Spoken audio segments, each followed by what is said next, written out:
திருவாரூர் மாவட்டத்தில் தொடரும் மழையால் விவசாய பணிகள் பாதிக்கப்பட்டிருக்கிறது. இது தொடர்பான தகவல்களை செய்தியாளர் சசிகுமாரிடம் கேட்கலாம். சசிகுமார், விவரங்கள்.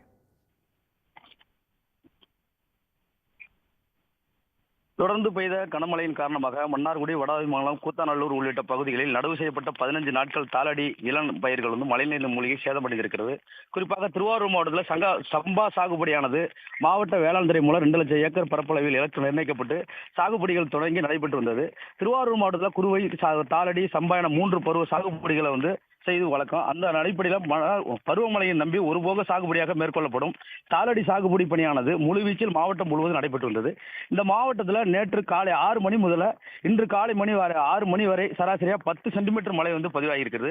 இதன் காரணமாக மன்னார்குடி, கூத்தாநல்லூர், வடபாதிமங்கலம் ஒன்றியத்திற்கு உட்பட்ட பல்வேறு கிராமங்களில் சுமார் 5000 ஏக்கர் பரப்பளவில் 15 நாட்களுக்கு முன்பு தாளடி நடவு பணிகள், நேரடி விதைப்பு பணிகள் மேற்கொள்ளப்பட்டிருந்தது. இந்த தாளடி இளம் பயிர்கள், நேரடி விதைப்பு பயிர்கள் தொடர்ந்து பெய்த மழையால் தொடர்ந்து நடவு பணி செய்யப்பட்ட 15 நாட்களான நடவு பயிர்கள் மழைநீரில் மூழ்கி சேதமடைந்திருக்கிறது. குறிப்பாக ஒருபோக சம்பா சாகுபடி பணிகள் மேற்கொள்ளப்பட்டுள்ள இந்த விவசாயிகள் தற்போது பயிர்கள் முழுவதும் மழைநீரில் மூழ்கியுள்ளதால் மிகுந்த மனவேதனையில் அடைந்து வருகிறார்கள். விவரங்களுக்கு நன்றி சசிகுமார்.